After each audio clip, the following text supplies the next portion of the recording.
میرے نبی پاک علیہ السلام نے فرمایا ایک بندہ گنجا تھا، کوئی شے نہیں تھی، سر پہ بال بھی نہیں تھے، رویا کرتا تھا۔ اللہ تعالیٰ نے فرشتے کو بھیجا، تجھے کیا چاہیے؟ تو کہنے لگا بال آ جائیں اور تھوڑا مال آ جائے۔ فرشتے نے ہاتھ پھیرا تو بال بھی آ گئے، تو بکریاں بھی آ گئیں، لائنیں لگ گئیں، مال ہی مال ہو گئی۔ دوسرے کے پاس گیا، وہ کوڑا تھا،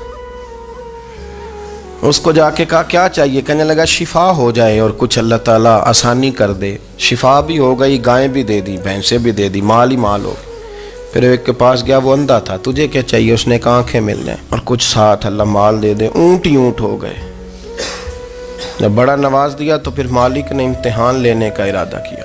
اللہ نے فرمایا آزمائش کرو۔ سب سے پہلے گنجے کے پاس آئے، اسے کہا اللہ کے رستے میں کچھ دیکھا نہیں لگا، میرے خرچے ہی بڑے ہیں، دیکھو تو صحیح کتنی مشکل میں وقت گزارتا ہوں، حال ہی کوئی نہیں۔ تو اس نے کہا میں نے تو سنا ہے تو گنجا اور بھوکا ننگا تھا۔ کہنے لگا میں تو جدی پشتی رئیس اعظم ہوں، تو یہ کس پاگل نے کہا ہے بھاگ جا؟ اس نے کہا اچھا جیسے تو تھا ویسے ہی ہو جائے۔ کھیت کھلیان اجڑ گئے، پھر سے گنجا ہو گیا۔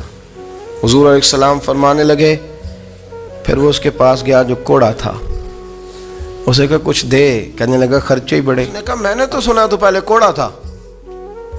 اس نے کہا اچھا دوڑ جا، میں تو رئیس اعظم ہوں، دادا بھی پردادا بھی اور ساری نسل ہی۔ اس نے کہا اچھا جیسے تو تھا ویسے ہی ہو جائے۔ پھر وہ گیا اندھے کے پاس اور جا کے کہا اللہ کے نام پہ کچھ دے۔ تو کہنے لگا رب کے نام پہ؟ یہ کھڑے ہیں اونٹ، جتنے تیرے دل کرے لے جا۔ اس نے کہا کیا معنی اس بات کا؟ کہنے لگا یار تجھے کیا بتاؤں، میں تو اندھا تھا، میں نے تو کبھی دنیا دیکھی نہیں تھی، پھر اس کریم نے فضل کیا تو مجھے بڑا کچھ دکھایا۔ وہ کہنے لگا تو اللہ کے نام پہ جان مانگ، میں وہ بھی دینے کو تیار، میرے پاس تو شے ہی کوئی نہیں تھی، مجھے تو اپنا پتہ ہے، میں تو کوئی شے نہیں تھا، کچھ نہیں تھا میرے پاس، یہ تو ان کا کرم ہے کہ رخ ان کا ادھر ہے، اور مختصر سی میری کہانی ہے، یہ جو بھی ہے ان کی مہربانی ہے۔ تو وہ کہنے لگا میں بھی کچھ لینے نہیں آیا تھا، تیری آزمائش ہی کرنے آیا تھا، تیری عزتیں بھی سلامت رہیں گی، تیرا مال بھی سلامت رہے گا، تیری شفا بھی۔